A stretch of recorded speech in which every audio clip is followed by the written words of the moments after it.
जब पूजा करते हैं, हवन करते तो अपनी देह में आहुति दी जाती है तो स्वाहा स्वाहा बोलते हैं। पर जब कोई अशुभ कर्म होता है तो वहां पर स्वाहा नहीं बोलते। मंत्र तो करीब करीब वही होता है, पर तो स्वाहा ना बोल करके पितरों के नाम का स्वखासन बोलते हैं। आज भगवान भोलेनाथ विराजमान थे और मन में विचार हुआ कि आज भगवान की कथा सुनने के चलना चाहिए।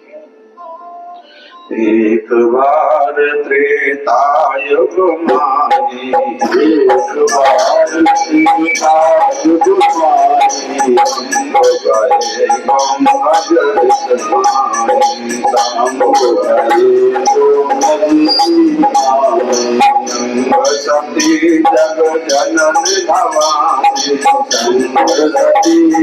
सरस्वती जग भवानी,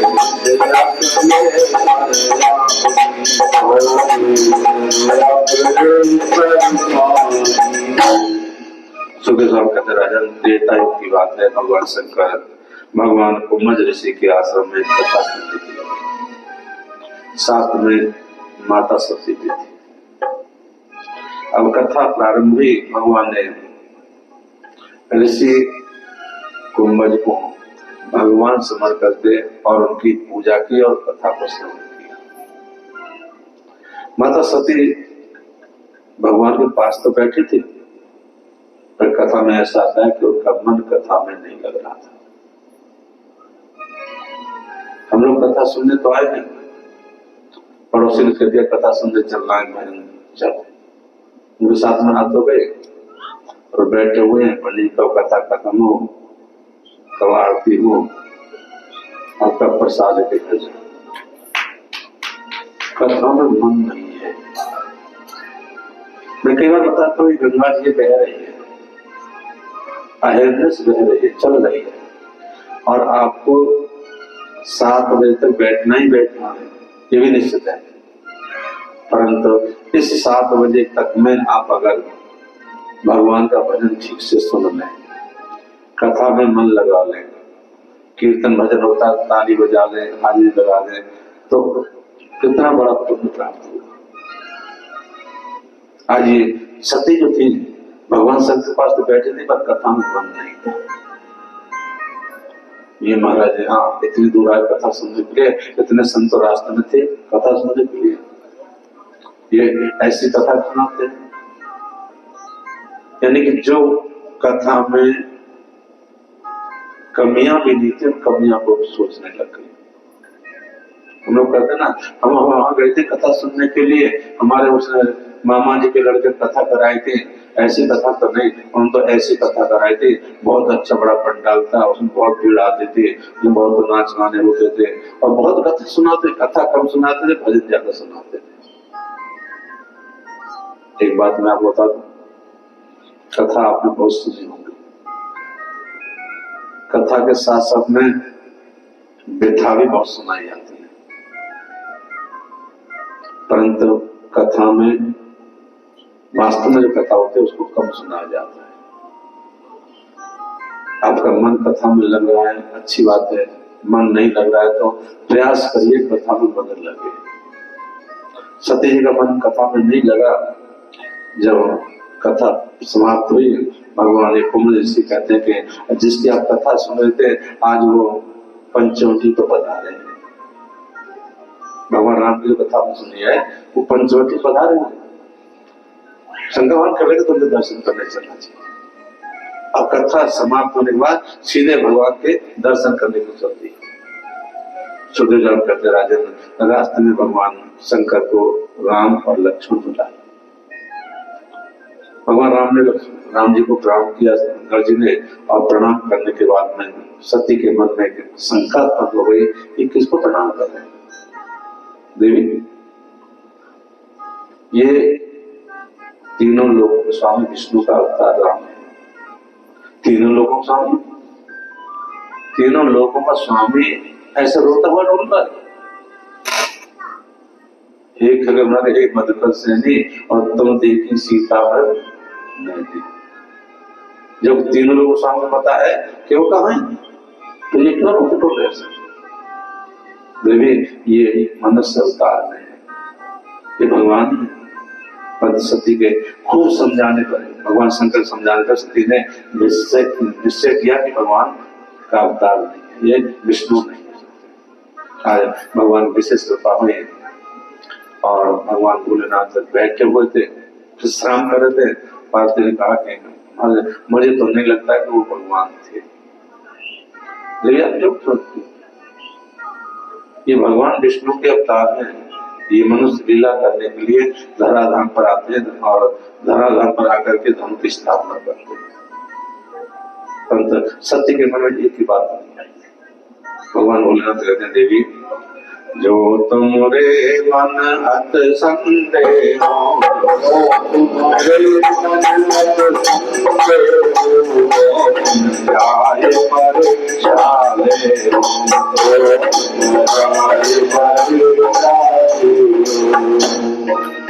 तुम्हारे मन में अगर कोई शंका है किसी प्रकार की, तो जाकर के आप परीक्षा ले सकते हो। सती तैयार होने परीक्षा लेने के लिए, और जिस रास्ते भगवान शंकर भगवान राम जा रहे थे, लक्ष्मण साथ में थे, उसी रास्ते पर उन्होंने सीता जी का रूप धारण किया और पीछे पीछे जा रहे। लक्ष्मण ने मुड़ करके देखा, आगे दिखाई दिया भगवान के सामने आगे से माता जी आ रही है, तो भगवान राम से कहा, प्रभु माँ सीता आ रही है। भगवान राम कहते, चुप हो जाओ। क्यों? माता जी आ रही है, प्रसन्नता होती है।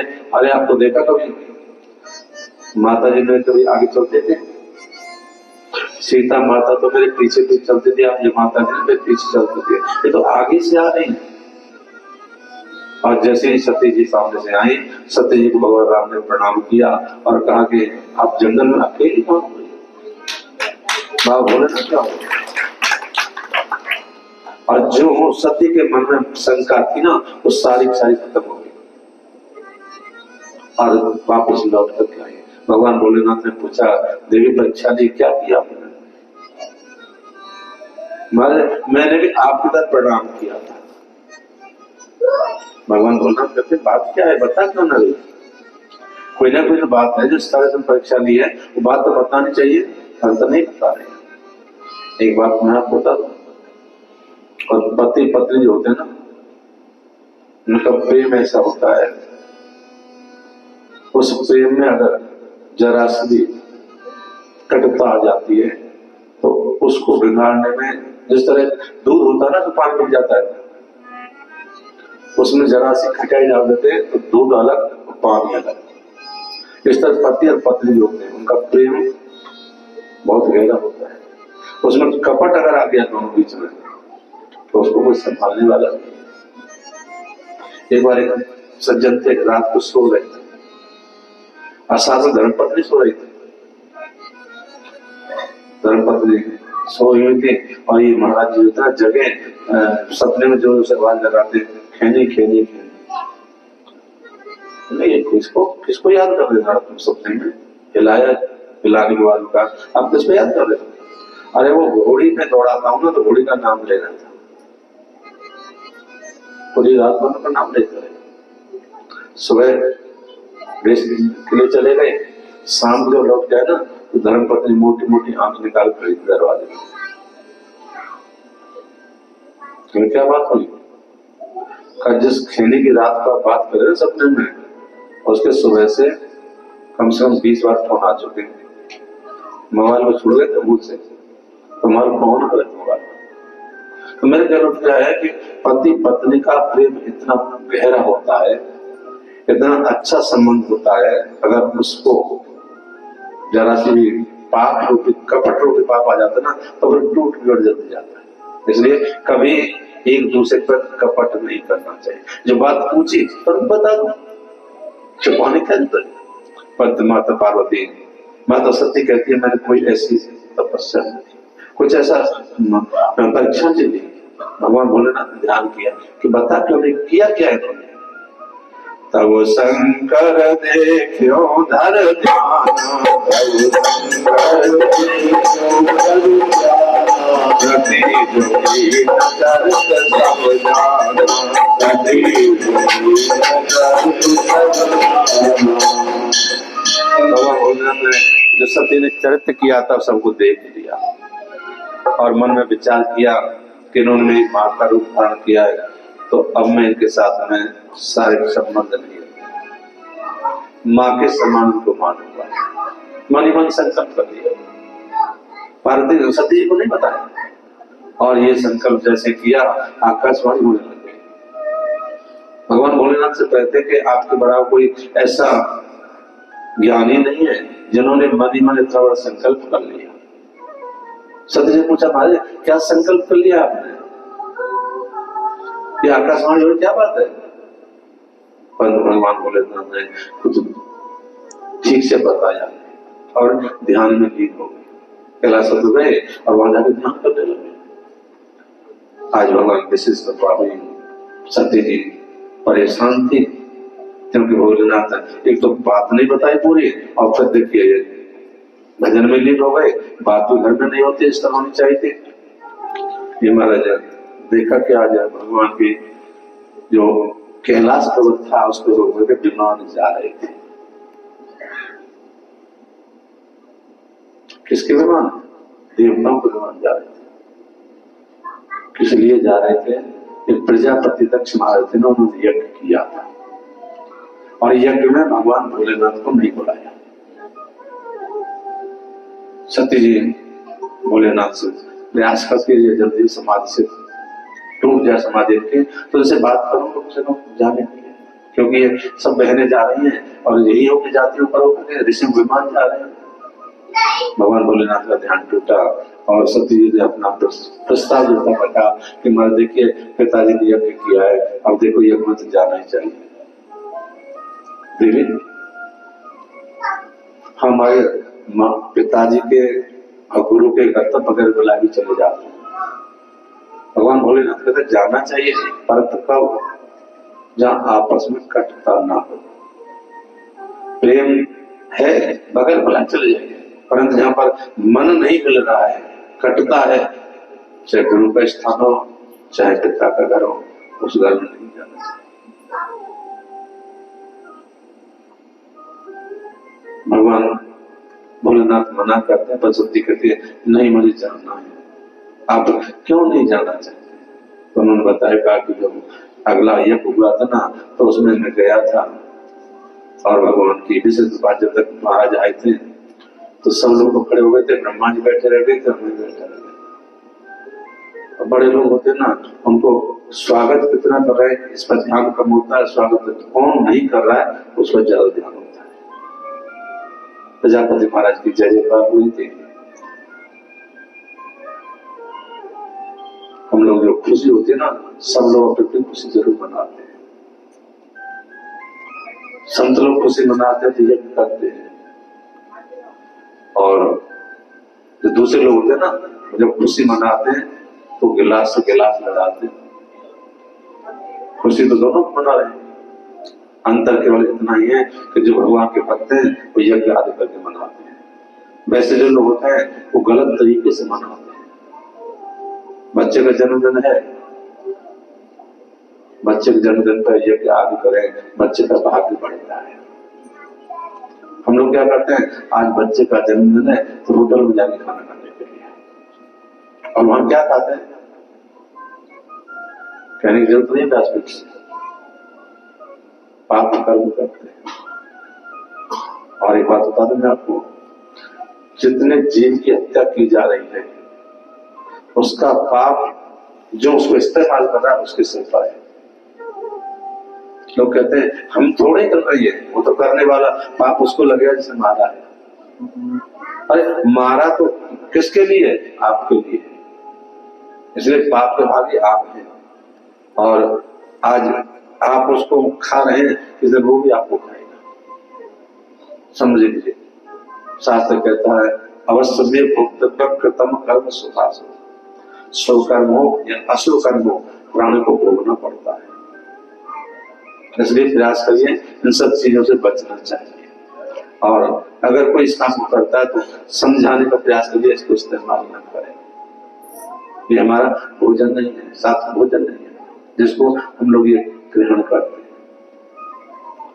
सुखदेव जी कहते स्वामी राजन, ये महाराज जो थे बड़े प्रसन्न थे, इनको राजा बना दिया गया था, तो उन्होंने यज्ञ प्रारंभ कर दिया। यज्ञ में सब देवताओं को बुलाया गया था, भगवान शंकर जी थे, ब्रह्मा थे, ब्रह्मा जी बैठे थे, वो तीनों लोगों के मालिक है, सृष्टि का रचयिता, कोई बात नहीं। ये शंकर जी ये खड़ा नहीं हुआ, जिनको सम्मान नहीं किया। आज दक्ष प्रजापति के मन में तो ये उत्पन्न हो गया और कहते हैं मोटी मोटी आंखों वाला बंदर शमशान में रहने वाला ये क्या जानता है उसे स्वागत करना। भगवान महाराज कहते हैं कि इसकी पूजा करने के या सत्संग में स्वागत करने की स्थिति है नहीं, तो भूतों के साथ में रहता है। जब इधर से बात अब शब्द कहना शुरू किया तो भगवान महाराज कहने लगे, ये नंदी महाराज कहते हैं कि आपको ऐसे शब्द नहीं बोलने चाहिए। दोनों से आपस में एक दूसरे की तकरार हो गई, दोनों एक दूसरे को श्राप देने लग गए। आज भगवान भोलेनाथ शांत बैठे हुए थे, कुछ नहीं बोल रहे थे। बाबा के स्वरूप है, हम जब जग चढ़ाते हैं स्वरूप पर तो कुछ रुकता है क्या? सब बह जाता है। भगवान भोलेनाथ कहते हैं आपस में जोड़ने मेरा तो कोई मतलब नहीं है, मैं तो किसी कुछ नहीं कह रहा हूं, जो कुछ आ रहा है वो इधर उधर बह के जा रहा है। अंत में कह दिया कि तुमको जो तुम्हारे प्रसाद को ग्रहण करेगा उसको पाप तक लगेगा।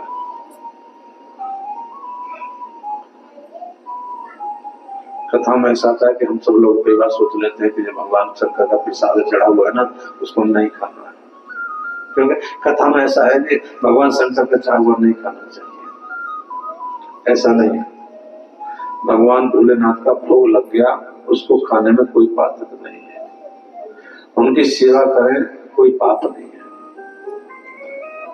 हाँ, पाप को लगता है कि हम सेवा नहीं कर रहे हैं, उनके दर्शन भी नहीं कर रहे हैं और करें पंडित जी प्रसाद वसाद है कुछ प्रसाद खिला दिया। अब पंडित जी के जो चढ़ा हुआ है ना सब ले जाकर उसको खिला रहे हैं, उसको पाप लगे। जिसने भगवान के दर्शन कर लिए, भगवान को अर्पित कर दिया, भगवान का ध्यान कर लिया, जल चढ़ा लिया, उसके लिए प्रसाद उसको कोई दिक्कत नहीं है, वो खा सकता है। शास्त्र ऐसा मत बता रहा हूँ। भगवान के शिष्य गुफा हुए और ये शंकर जी चले गए और जाकर के कैलाश में बैठे गए, परंतु पार्वती जी को नहीं बताया कि मेरा ऐसे दक्ष महाराज से कुछ बातें हुई है, क्यों इस बात को बताऊंगा तो ये दुखी होंगे। जो सज्जन होते ना ऐसी बातों को छुपा जाते हैं, भोलेनाथ तो नहीं बताया। आज कहते हैं कि आप जा सकती है, परंतु जब जा सकते हैं जब हमारा उनका बीच में किस तरह का कटुता था, और आपके साथ में ये कटता हुई थी तो मैं एक मत हूँ जाते हूँ जाकर तो बता दूं कि आपने ये भोले बाबा को नहीं बुलाया, अच्छा नहीं किया, आपको चलना चाहिए, आप बुला पिलाओ। बार बार प्रयास करती तो भगवान भोलेनाथ कहते तो नहीं जाना, आवत को आदर नहीं, चलत न पूछे बात, तुलसी ऐसी मीत के सिर में डालो। ऐसा जो प्राणी है जो आदर नहीं करता, जाने में स्वागत पूछता कुछ नहीं है, तो उसके घर में जाने क्या, वहां जाएंगे तो और ये पिछली बात ना समझ जाकर होने लग जाएंगे। सती माता कहती है महाराज आप नहीं जा सकते, परंतु मैं जाती हूँ और मैं जाकर के उनको कहूँगी देखो आपने मुझे नहीं बुलाया था, हम आ गए हैं, पंत बाबा को तो लेने की आपको जाना पड़ेगा। भगवान भोलेनाथ कहते हैं कि ये नहीं मानेगी, जाना चाहती। आज भगवान ने आदेश तो नहीं दिया, पर जब सती जाने लगे तो उनका जो सामान था सब का सब दे दिया। देवी ये सामान भी साथ में ले जाओ, देवी ये सामान रहेगा ये भी साथ में ले जाओ। सती जी आज नंदी पर सवार में जाने लगी और बाबा ने सब सामान दे दिया, क्योंकि कुछ सामान अगर रह गया पीछे तो बाद में देख देख करके मन दुखी होगा। सती जी चली गई, और जब पहुंचे तो वहां देखा कोई उनको स्वागत नहीं कर रहा था। जो स्वागत नहीं कर रहे थे, बहनें मिली थी, कोई कुशल नहीं पूछ रही थी। माँ मिली थी, केवल उसने नमस्कार प्रणाम किया, कुशल के पहुंची और यज्ञ मंडल में गए तो वहां देखा कि भगवान भोलेनाथ को स्थान नहीं बनाया हुआ। आज ईशान कोण खाली पड़ा हुआ। सती जी को क्रोध आने लगा और क्रोध अग्नि में कहते कि उन्होंने अपने शरीर को भस्म कर दिया। पंत जब शरीर को भस्म किया तो उन्होंने अपने जाते जाते केवल यही प्रार्थना की थी कि भगवान भोलेनाथ मुझे जन्म जन्म तक के साथ सूर्यराम कहते रहे इधर नाज को पता लगा, नाज गले चलते भगवान शंकर समाचार देना चाहिए। उनका परिवार वीणा बजाया और सीधे भोलेनाथ को कैलाश पर पहुंच गए। भगवान भोलेनाथ विराजमान थे, ध्यान में थे और उन्होंने अपना वीणा बजाया। नाथ जी का वीणा सुनकर भोलेनाथ को ध्यान टूटा। हमारे नाथ जी आपको पता है आपका परिवार उजड़ चुका है। भोलेनाथ साथ बैठे हुए और सती ने शरीर त्याग दिया है। भोलेनाथ बैठे हुए कुछ नहीं बोले। जब नाथ जी ने कहा कि आपके भक्त ना उनको मारा गया है, भोलेनाथ को क्रोध आ गया। जो अपराध भगत पर करनी, जो अपराध भगत राम रोष पावक तो जगमी, राम रोष पावक तो। भगवान सब कुछ सहन कर लेते हैं, कि भक्तों को कष्ट कर दिया जाता तो वो सहन नहीं कर पाते। आज जब देखा मेरे भक्तों को मारा गया है, भक्तों को कष्ट दिया है, भगवान को क्रोध आया और क्रोध में उन्होंने अपनी जटाक में से बाल उखाड़ा, जमीन डाला, उसमें से वीरभद्र महाराज प्रकट हो गए। क्या क्या है तो जाइए और दक्ष महाराज के यज्ञ को विध्वंस कर दीजिए। महाराज गए और यज्ञ को विध्वंस किया। आज जो यज्ञ विध्वंस हो गया, सब लोग परेशान होने लगे और ये महाराज दक्ष महाराज को सिरता को काट करके अग्निकुंड में भस्म कर दिया। शांति हुई। शांति होने के बाद में सब देवता भगवान के समीप पहुंचे। महाराज जो कुछ होना तो हो गया, पर कुछ ऐसा करें जिससे यज्ञ तो संपन्न हो जाए। भगवान ने कहा कि सिर पर ऐसे प्राणी का सृजन कीजिए जिससे कि जिसका अपने संतान पर तो मोह न हो। अब देखते कहीं कुछ नहीं मिला, लिया बकरी का सिर ला करके महाराज के सिर पर रख दिया। दक्ष प्रजापति का मुख हुए, वो पकड़े कह रहा था ना, आप बाबा बम बम बम बम करते रहते हो, तो ऐसा ही सिर बना दिया। वो म्याऊं म्याऊं करता रहता। भगवान यज्ञ संपन्न हुआ। कथा में ऐसा था जब शरीर का संपन्न हुआ था, उसको लेके वीरभद्र महाराज जा रहे थे। जहां जहां उनके अंग गिरे थे वहां वहां पर भगवान माता के पीठ बन गए। जहां पर नैन गिरे थे वहां नैना देवी बन गई, जहां हृदय गिरा वहां पर वैष्णो देवी बनी, और जहां पर चित्त गिरा वहां चित्रकौनी बन गई। एक विशेष देवी का नाम भी इस कथा में आता है, जिनको आप क्षीर भवानी कहते हैं। इसकी उत्पत्ति के बारे में मैंने काफी विचार किया कि इनको क्षीर भवानी क्यों कहा जाता है। कईयों से पूछा था, पर कहीं इसका प्रसंग आता नहीं को क्षीर भवानी क्यों कहते हैं। प्रसंग आता है कि वहां पर उनका स्तन गिरा था, जहां दूध गिरा था। खीर के लिए दूध चाहिए ना, और वहां से जो उनका अन्न लिया, क्योंकि खेती वहां होती थी, उसे खीर बनाई, उनका भोग लगाया, तो उससे क्षीर भगवान का नाम पड़ गया। जब ये भगवान की पीठ बन गए और उधर माता पार्वती के रूप में जाकर के सती जी ने जन्म लिया। ये उनके घर में बड़ी होने लगी। आज जब बड़ी हो गई तो उनकी शादी की चिंता महाराज शादी के पूजा शिव शंकर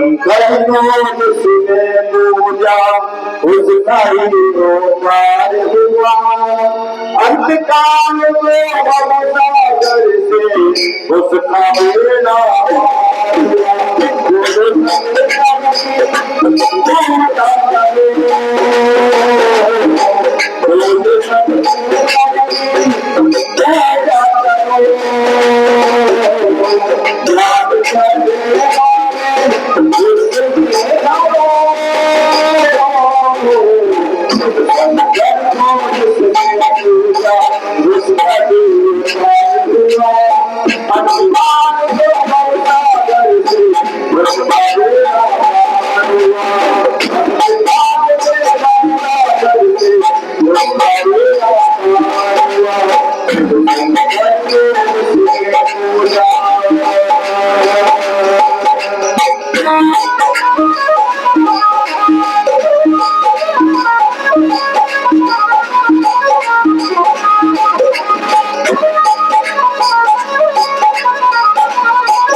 बलिवान कृष्ण भगवान की।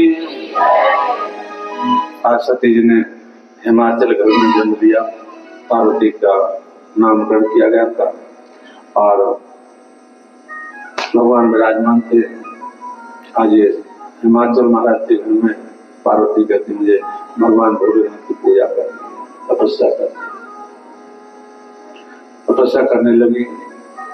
आज नाजिमा पधारे और पधारने के बाद में उनकी हस्तरेखा दिखाई। पार्वती हस्तरेखा देखने के बाद में नारद जी बड़े प्रसन्न होने लगे और बखान करते हैं कि बहुत ही तीनों लोगों के मालिक होंगे। गुणों का वर्णन करते करते कहने लगे एक अवगुण भी इनके पास है। हमारे कौन सा गुण है? इनके स्वामी होंगे ना, उनका जो भेष होगा उसका कहने लगे वो बागों में पहनने वाले होंगे, सर्पों की माला गले में हो गई। जब भगवान का भोलेनाथ का स्वरूप था सबका वर्णन किया। इनके हस्ते का ऐसे कि इनका पति ऐसे, परंतु अगर आपकी पुत्री है ना भगवान भोलेनाथ की प्रार्थना करे, पूजा करे, तो हो सकता भगवान भोलेनाथ के पति बन जाए। जो मैं अवगुण बता रहा हूँ ना, वो सारे भगवान भोलेनाथ के अंदर है और वो सारे गुण है उनके अंदर।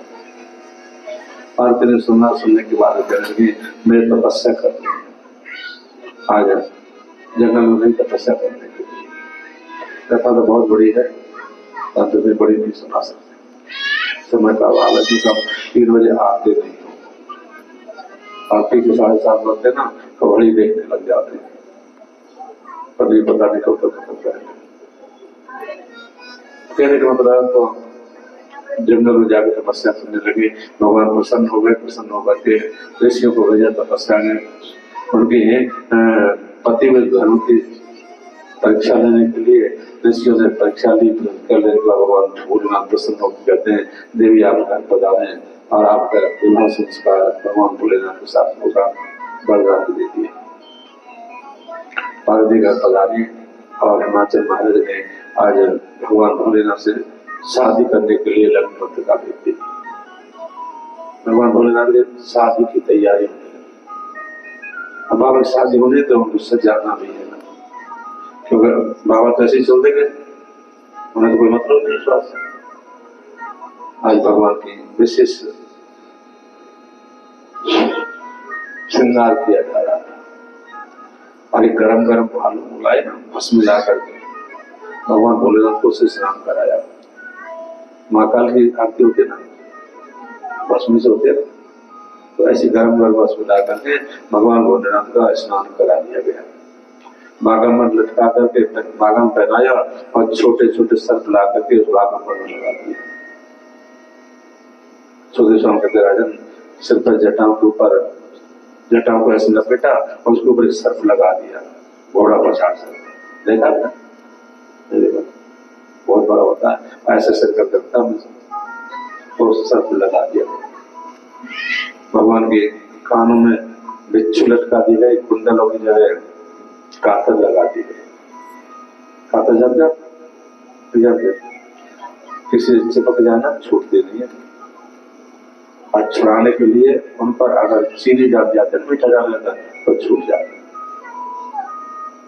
बाकी लोग नमक से छूटते हैं, उनको मीठा डालते हैं तब छूटती है। खाकर भी कुंडलों के अंदर में लगा दी गई। भगवान का भोलेनाथ का सिंगार हो जाते। राजन एक प्रधान सेवक गया और नाक के ऊपर ला करके चंद्रमा को बांध दिया। और चंद्रमा बांध दिया गया तो गंगा जी तो है साथ में, गंगा जी विराजमान कर दिया। एक प्रधान सेवक गया और झाड़ पहुंच करके स्नान करा कर धो करके उनको एक बोलते मुंडों की माला उनको लेकर के आ रहे और बीच में मिल गई बाबा, और मुंडों की माला जो थी ना बाबा से स्पर्श हो गई, उन्होंने श्राप दे दिया कि जिस श्रृंगार को आप कर रहे हो ना, इस श्रृंगार से बाबा का शादी नहीं हो सकती। लो कितनी मेहनत श्रृंगार कर रहे हैं और उन्होंने कह दिया इस श्रृंगार से शादी नहीं हो सकती। ये ऋषि थे ना दुर्वासा ऋषि, उनको मना किया था आप मत जाइए, नहीं मेरे मालिक की शादी है, मैं शादी में जरूर जाऊंगा। ऋषियों के मना करने पहुंच गए और जाके क्रोध भी आ गया और श्राप भी दे दिया। सूर्य शाम कहते राजन भगवान का श्रृंगार किया गया और शादी में जा रहे थे, सब देवताओं को बुलाया गया था, देवता साथ साथ चल रहे थे। भगवान विष्णु कहने लगे ये बारात है ना, इनके अनुकूल नहीं है। भाई देवता लोग तो बड़े मुकुट बांधे हुए थे, अच्छे अच्छे वस्त्र पहने हुए थे, अच्छे सवारियों पर थे, भगवान भोलेनाथ तो बैल पर सवार थे और श्रृंगार में पता ही आपको सब कुछ पहना हुआ था। तो भगवान विष्णु का एक अपने अपने मंडल के साथ में चले, विष्णु भगवान के साथ में देवता चलेंगे और ब्रह्मा के साथ में ऋषि चलेंगे। भगवान शंकर कहते मेरे पास मेरे साथ में कोई है नहीं, ठीक है आप अलग अलग हो जाइए, मैं भी जरा देखता हूँ। और भगवान जब सब देवता अलग हो गए तो भगवान भोलेनाथ ने ध्यान किया और सभी प्रेतों को सूचना दे दी और आपने आना है। समाचार मिला, जितने भी प्रेत थे जितने भूत थे सब समाचार मिल गया, मालिक की शादी चलना कर सकते। शमशान में जितने भूत थे ना सब भगवान भोलेनाथ साथ में। अब जितने जैसे भोले बाबा थे ना वैसी बारात में घर पर बारात जाने लगे तो गांव वाले जो बच्चे थे ना देखने के लिए सच पे जाते ना कि जाकर देखना बारात कैसी है, दूल्हा कैसा है। देखा, देखने बाद घर पहुंचे, घर जाकर उनसे पूछा बारात देख के आए कैसी बारात है, शादी करे, दूल्हा कैसा है, जो जिंदा रहेगा वो बताएगा, हम तो बता नहीं सकते। क्या बात है, पूछा नहीं, वो वर्णन कोई कर ही नहीं सकता जैसी बारात। भगवान भोलेनाथ की बारात आने लगी, दरवाजे पहुंच गए। आज जब उनका आरता करने लगी ना माता जी तो हिलने लग गई।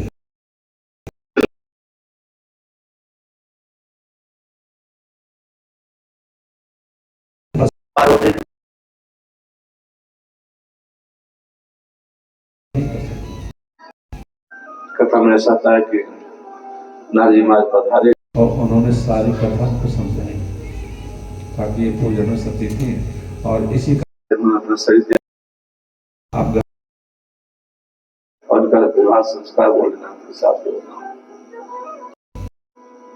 भारती कहते महाराज काम करिए, ये माता जी है ना बहुत दुखी हो रही है, अपना रूप परिवर्तन कर लीजिए। वैसे बढ़िया लग रहे अच्छे वैसे होने चाहिए, परंतु रूप जरा परिवर्तन कर दीजिए। भगवान भोलेनाथ ने अपना रूप परिवर्तन कर लिया और सुंदर सा रूप धारण करके भगवान की पार्वती के साथ में शादी हुई। हो चले शिव बुलावन के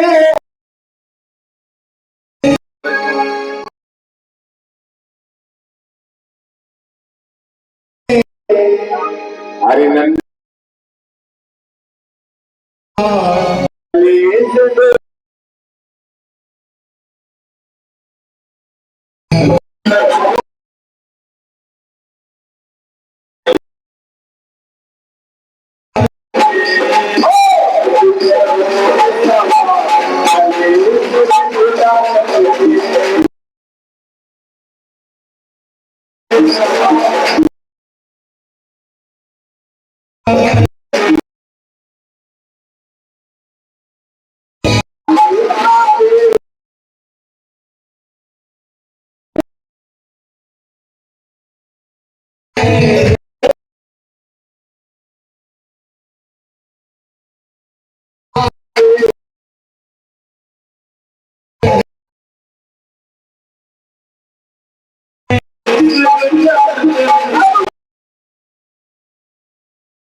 Oh,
जी अरे माटी के धोदाओ जगाने को जरूरत नहीं होना करो हैं? बोले भागवत भगवान की हाँ जी सुबह कहते राजन क्या बात है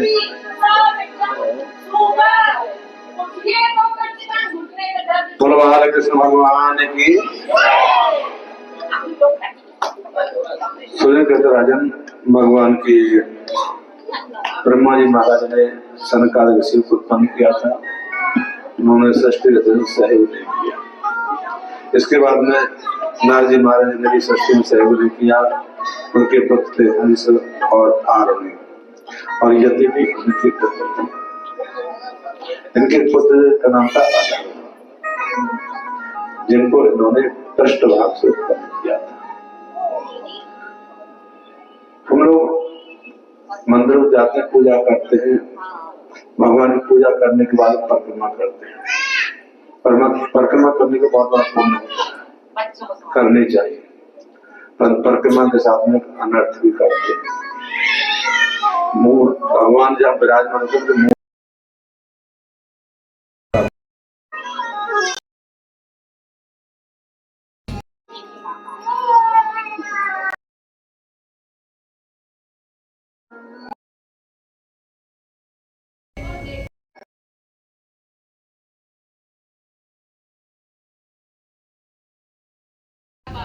जहाँ जहाँ आपकी मम्मी बैठी है वहाँ बैठ जाइए। मोबाइल ले लीजिए, मोबाइल लेके बैठिए।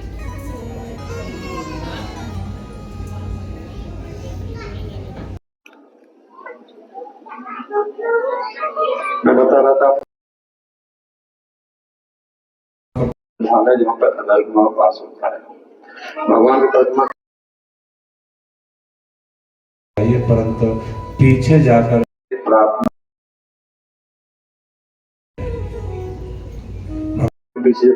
प्रार्थना करते ना उनको अधर्म की प्राप्ति, अधर्म की प्राप्ति के लिए प्रार्थना शास्त्रों में कहा कि नहीं करनी चाहिए। कई बार देखते दरवाजे पे ना गणेश जी लगा देते लोग उससे से, और बाहर की तरफ तो भगवान के दर्शन हो गए, परंतु जो पृष्ठभाग है जो अपना घर है उधर कौन आगे अधर्म आ गया। अगर भगवान की मूर्ति लगा दो दोनों तरफ लगाइए, एक सी मूर्ति हो दोनों तरफ से समान दर्शन दोनों के होने चाहिए। और अगर हो सके तो अंदर की तरफ भगवान के दर्शन अच्छी तरह हो जाए, अच्छी बात है। सूर्य स्वामी कहते राजन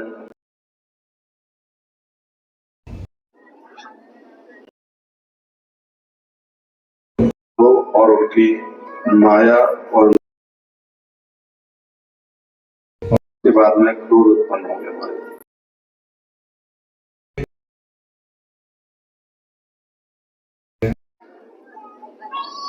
गाली गलौज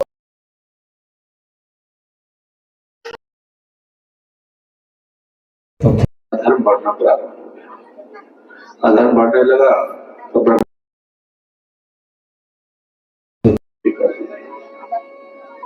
ये 21 नरकों का वर्णन भागवत में नरक है।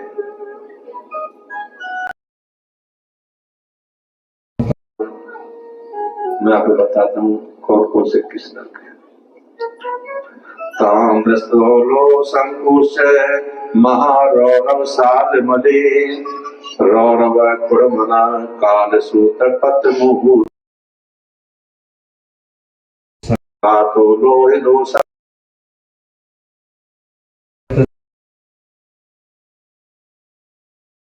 अविचीर पाक पातन कामिक स्ततात च विसरसति। ये 21 नरक है। पहले आपको बता दो ये नरक और स्वर्ग होता क्या है। हमारा जो कपड़ा होता है ना, इसमें कोई दाग लग जाता है, क्या करते हैं उसको साफ करते धोते हैं, धोने के बाद साफ हो जाता है। उसके बाद क्या होता है उसको हम इस्तेमाल करते हैं, प्रयोग में लाते हैं। इसी तरह हमारे जीवन में अगर कोई बुरा कर्म हो गया है तो उसका हमारे जीवन पर दाग लग जाता है। उसको समाप्त करने के लिए, धोने के लिए नरकों में जाना पड़ता है। वहां से जब वो धुल जाता है, कष्ट प्राप्त हो जाता है, उसके बाद फिर पुराना आकर के मृत्यु लोक पर जो नाना प्रकार 84 लाख योनि में जन्म मिलता है। स्वर्ग में सुख भोग करके जाते हैं, सुख में भोगते हैं, और जो सुख समाप्त हो जाते हैं पुण्य, उसके बाद फिर उनको यहाँ करके मृत्यु लोक में जन्म लेना पड़ता है। राजन, ये 21 नरक है। मेरे 21 नरकों में क्या क्या कष्ट मिलता है और कौन प्राणी इस नरकों में जाता है। पहला नरक जो सुनने थे ताम्रस, पहला जो नरक होता है ताम्रस नाम का नरक होता है। मैं इसमें कौन प्राणी जाता है? जो पति पत्नी होते हैं ना, आपस में एक दूसरे को धोखा देते हैं। शादी किसी के साथ नहीं है और रात्रि 12 बजे तक किसी के साथ में है, 12 बजे तक आ जाते हैं। कहते हैं उनको एक तांबे के समान मूर्ति जिसके साथ उन्होंने रहे के समय रात्रि समय व्यतीत की है, लोहे की मूर्ति होती है और तांबे के समान वो लाल हो जाती है।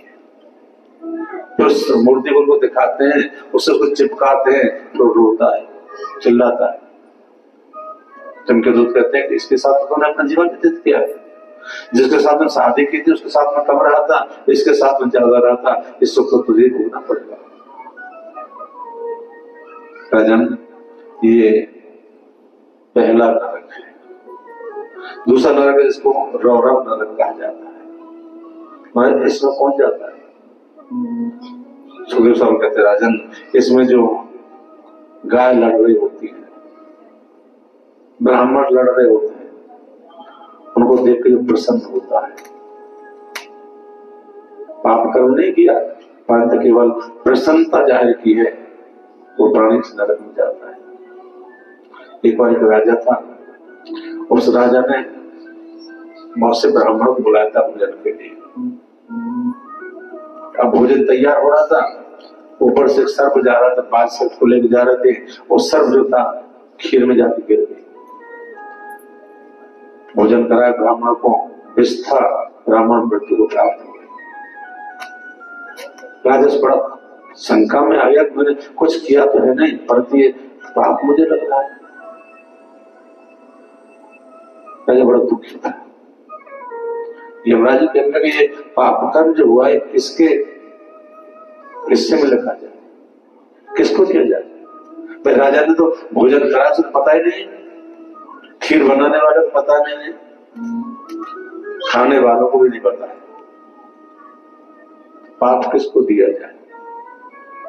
बहुत समय तक ये केवल फाइल जो थी ना शांत रही, जब समय आएगा तो पता जाए किसको पाप दिया जाए। एक बार ब्राह्मण थे, राजा के पास जाने लगे, राजा से मिलना है। उनके घर में जो दासी थी ना, उससे पूछे महाराज से मिलने जाना, किस लिए जा रहे हो? आपको पता ना राजा सबको विष दे के मार देते हैं। बड़ी खुश होकर उसने बताया, और उसी समय क्या हुआ, उसके खाते में लिख दिया गया कि पाप का फल इसको मिलेगा। पाप कोई करता है, खुशी किसी को होती है, जिसको पाप करते हुए खुशी होती है, वो इस नरक में डाला जाता है। इसमें क्या कष्ट होता है? इसमें जरूर नाम का कीड़ा होता है, इधर से घुसता है, इधर को निकल जाता है, फिर घुसता है, फिर निकल, पूरे शरीर को छेद कर देता है, शरीर से रक्त लेना प्रारंभ हो जाता है। और ये रौरव नरक कहा जाता है। तीसरा जो नरक है, इसको संघातन नरक कहा जाता है। वो इसमें पहुंच जाते हैं जो चोरी करने वाले होते हैं ना, जो धोखा देकर के दूसरे का धन हराम कर लेते हैं, वो प्राणी इस नरक में जाते हैं। इसमें क्या कष्ट होता है? प्राणी को इतना जमीन गाड़ दिया जाता है और बाणों से उसके शरीर में सिर के छेदन किया जाता है। इसमें उन प्राणी को डाला जाता है। अगला जो नरक है उसका नाम है महानरक नरक। इसमें कौन जाता है? जो मदपान करते हैं, जो जीवों की हत्या करते हैं, जो दूसरे की हमेशा बुराई करते रहते हैं, वो प्राणी इस नरक में जाते हैं। इसमें क्या कष्ट होता है? जिस तरह कढ़ाई में तेल डालकर बड़ों को तला जाता है ना, इस तरह प्राणी को उसमें तला जाता है, फूल करके बड़े के समान हो जाता है, रोता है, कहता है। इनके दूध कहते हैं जो किया था इकट्ठा हुई तो आपको प्राप्त होना। अगला नरक है जिसको अविच्छि नरक कहा जाता है। कहते हैं किसमें कौन जाता है? जो व्यवसायी होते हैं, धोखा देने वाले होते हैं, जुआ खेलने वाले इस नरक में जाते हैं। मान लीजिए इसमें क्या कष्ट मिलता है? कहते हैं कि सालमली नाम का वृक्ष होता है, उस पर उल्टा इसको लटका दिया जाता है, उसके पत्ते होते हैं तलवार तर होते हैं, उसके शरीर का छेदन कर देते हैं।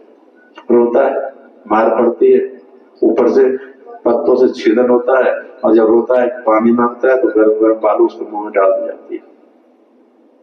अगला जो नरक है इसका नाम है संपातन नरक। और इसमें कौन जाता है? परीक्षित महाराज पूछते हैं इसमें कौन जाता है? सूर्य कहते राजन जो संतों का अपमान करता है,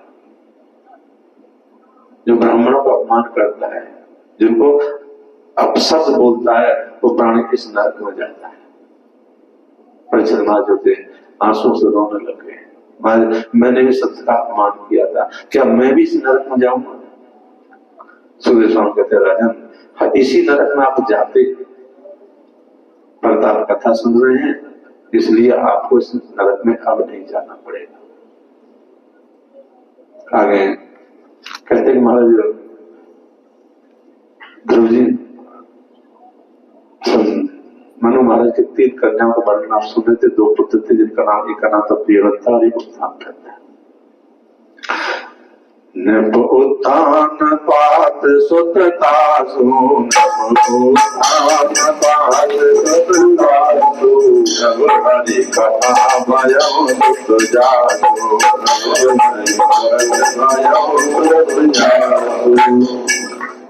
उत्तरपाद के 2 धर्मपत्नी थे, एक नाम था सुरुचि और एक का नाम था सुनीति।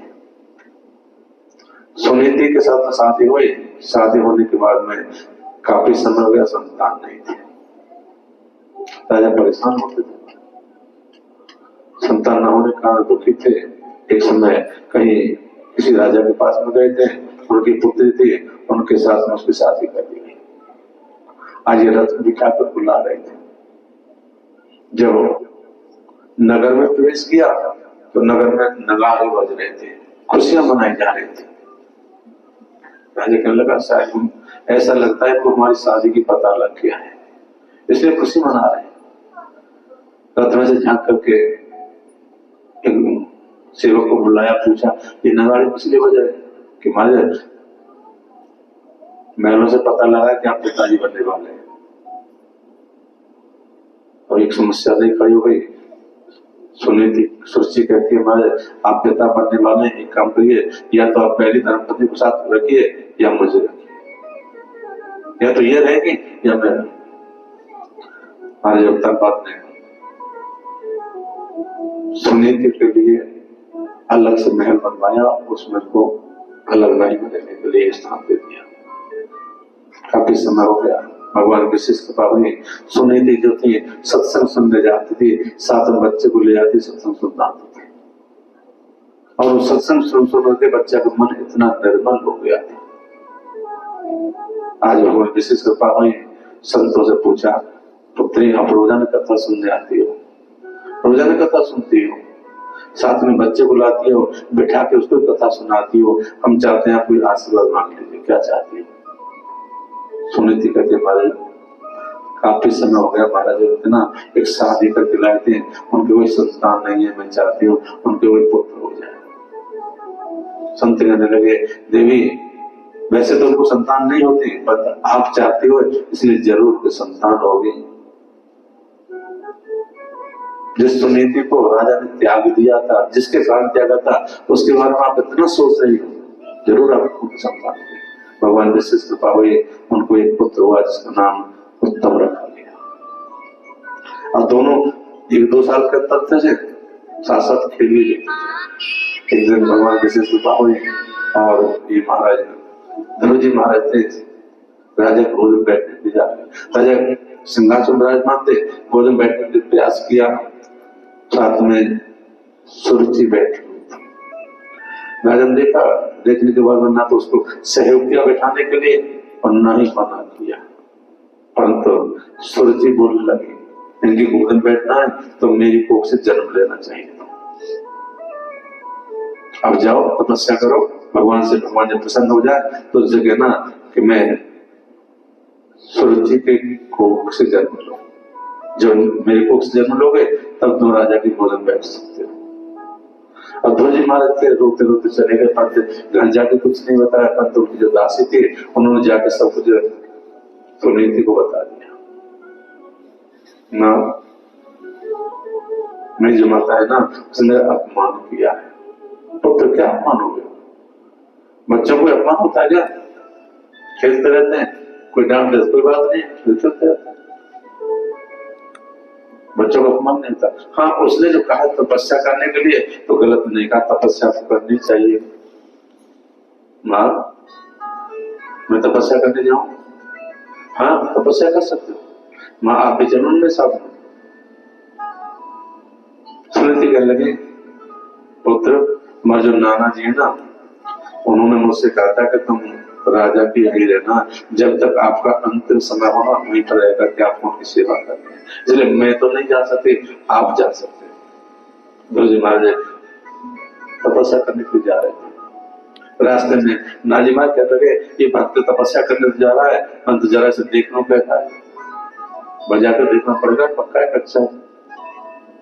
आगे नारजी महाराज मिले, ध्रुव जी महाराज ने नारजी को प्रणाम किया।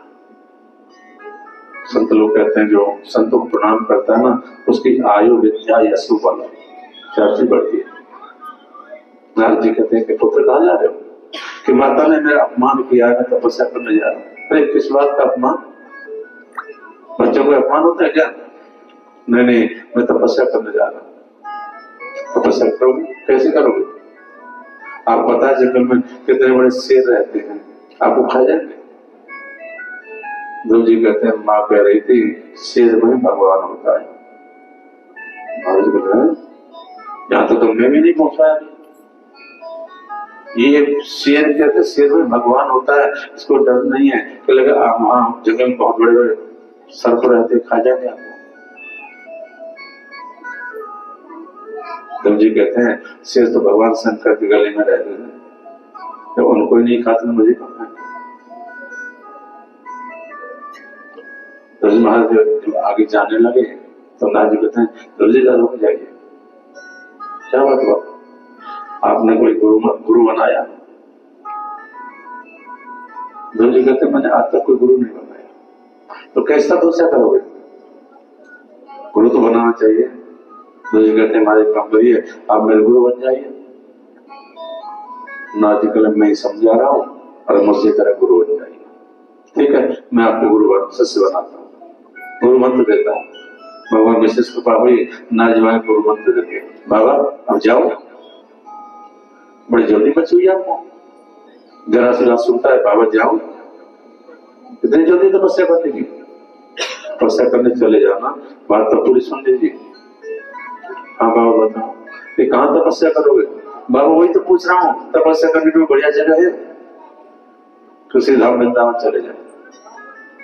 और कन्हैया रहते हैं, जल्दी तपस्या करोगे तो जल्दी प्रसन्न हो जाएंगे।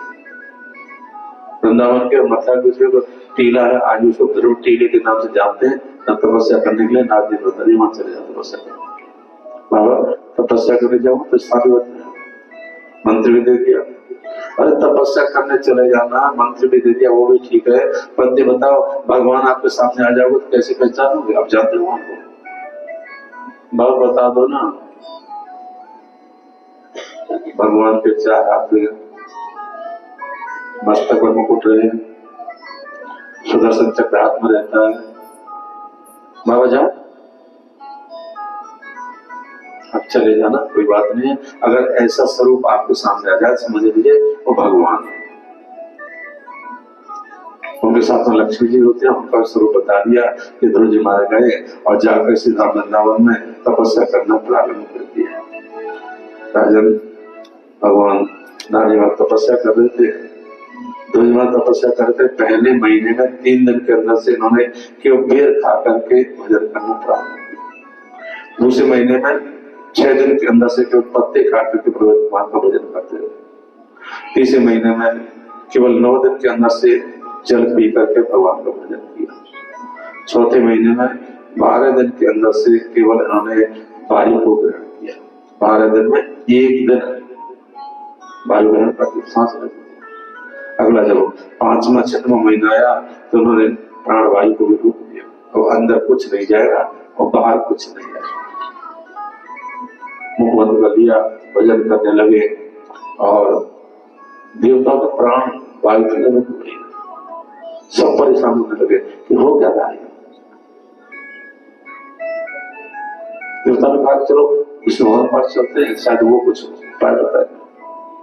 भगवान विष्णु के पास में गए और जाके कहते प्रभु प्राण वायु रुक रही है, सांस नहीं जा रहा ठीक से, तो बात क्या है, क्यों ऐसा हो रहा है?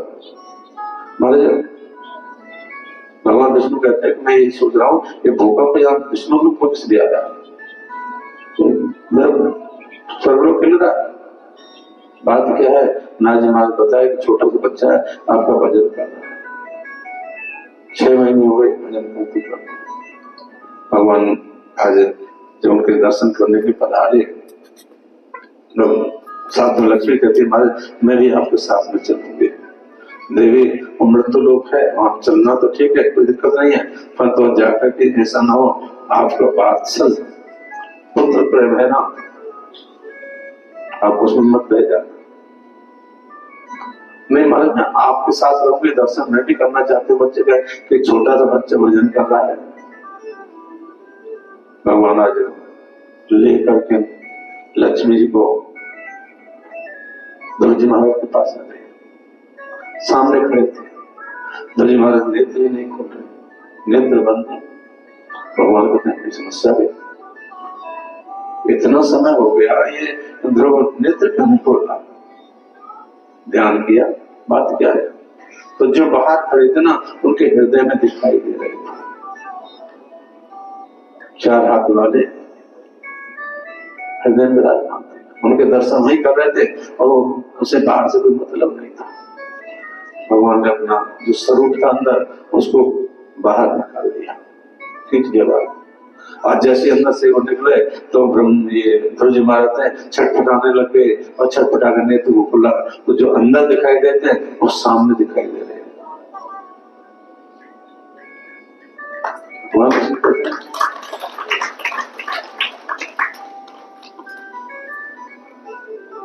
भगवान कहते कि कुछ बोले, परंतु ये ध्रुव जी महाराज कुछ बोल नहीं रहे थे। ध्रुव जी महाराज कुछ नहीं बोल पाए। इस कथा जो थी ना सुखदेव सुना रहे थे, परीक्षित महाराज बैठो कथा सुन रहे थे, और यहाँ कोई कथा नहीं केवल साक्षात दर्शन उनको कराए जा रहे थे। भगवान ने ध्रुव जी महाराज को देखा, ध्रुव जी महाराज भगवान को देख रहे थे और ध्रुव जी महाराज हंसने लग गए। जब ध्रुव जी महाराज हंसे तो विष्णु भगवान हंसने लग गए, अब विष्णु भगवान जब हंसे तो देवता हंसने लग गए। अभी कथा चल रही थी, सुखदेव जी महाराज हंसने लग गए और सुखदेव महाराज जब हंसे तो परीक्षित महाराज भी हंसने लगे। जितने श्रोता थे ना सबके सब हंसने लग गए। सूर्य जी महाराज कथा सुनाते प्रश्न किया महाराज ऐसा क्या कारण हुआ जिससे वो हंसने लग गए? कहते विष्णु भगवान कहते हैं कि मैं 1 घंटा हो गया खड़ी खड़ी कुछ बोलता ही नहीं है। भगवान तो इसलिए हंस रहे थे। ये ध्रुव जी महाराज कहते मुझे बोलना आता है नहीं, मैं बोलूं क्या? सूर्य महाराज भगवान के दर्शन कर रहे थे, वो हंसने लगे। कितना अच्छा मनोरथ दर्शन भगवान का हो रहा है, देखिए ऐसा होता रहे तो कितनी अच्छी बात है। परीक्षित महाराज इसलिए हंसे, वो इसलिए हंसे कि भगवान के दर्शन मुझे भी आज परीक्षित के साथ सामने हो रहे हैं। स्थूलता इसलिए हंसे कि लगे, वो संपूर्णता इसलिए हंसने लगे कि परीक्षित आपके द्वारा हमको भगवान के दर्शन हो रहे हैं। समय हो गया, भगवान ने अपना संग लिया, ध्रुव जी महाराज के कपोलों से लगा दिया और ध्रुव जी महाराज को इतना ज्ञान दे दिया, स्थिति प्रारंभ हो गई। स्तुति करने लगे और स्तुति करने के बाद में भगवान से वो मुझ चरणों से लगा ले मेरे श्याम मुरली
भगवान कहते हैं ध्रुव जी आप कुछ शिकायत कर रहे थे ना, क्या कहना चाहते हैं? प्रभु हमको शिकायत की आवश्यकता नहीं है, हम तो आप मुझे अपने चरणों से लगा लें। भगवान कहते हैं कि अभी समय नहीं है, आपको जरूर मोक्ष प्राप्त होगा। आज भगवान विशिष्ट पापी ध्रुव जी महाराज को बड़े स्वागत के साथ में बिठा करके नगर में प्रवेश कराया गया, बड़ा सम्मान हुआ और ध्रुव जी महाराज को राजा बना दिया गया। राजन इन्होंने 36,000 वर्ष राज्य किया। प्रजापति वायु के पुत्र थी, उसका नाम तैला था, उनके साथ में उनका विवाह संस्कार हुआ और इन्होंने यक्षों के साथ में युद्ध किया था। परीक्षित महाराज प्रश्न किया, हमारे उन्होंने यक्षों के साथ में युद्ध क्यों किया? कहते राजा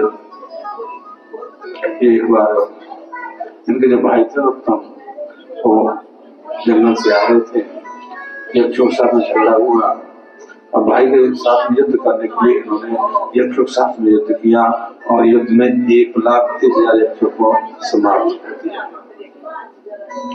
1,30,000 यक्ष मारे गए। मनु महाराज ने आकर के युद्ध को बंद कराया। युद्ध जब बंद हो गया, आए भगवान विशेष कृपा हुई और जब समय पूरा होने लगा तो ध्रुव जी महाराज के लिए आज विमान आया। विमान में जब बैठने लगे तो उनके सामने पर माता जी अनिता लेकर, आप ऐसे नहीं जा सकते,